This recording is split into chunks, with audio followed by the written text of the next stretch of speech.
Flyover ক্ষেত্রে একটু challenge রয়েছে, যেটা আগে ছিল না। 550 মিটার ফ্লাইওভার কাজ নির্মাণাধীন। সেই হিসাবে আমাদের ডাবল লেন আমরা গাড়ি হয়তো পাস করতে পারবো না। সেই হিসেবে বিকল্প হয়েছে পুলিশ সুপার মহোদয়ের নির্দেশে আমরা বক্সের পাশ দিয়ে লেফট টার্ন একটা বিকল্প রাস্তা করেছে, যেন ওই লেনটে সার্বজনীন যমুনামুখী চালু থাকে। এছাড়া বিগত দিনের চেয়ে অধিক সংখ্যক ফোর্স মোতায়েন করা হয়েছে। সেই সাথে আমাদের সহযোগী হিসাবে বিভিন্ন ভলেন্টিয়ার, যেমন পৌরসভা আছে, আব্দুল মোনেম গরু থেকে আমাদের ভলেন্টিয়ার দিবে, সেনাবাহিনী সদস্য আমাদের একটা সাপোর্ট দিবে বলছেন।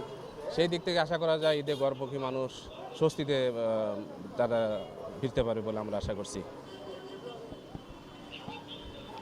সড়ক পরিস্থিতি এই মুহূর্তে কেমন আছে?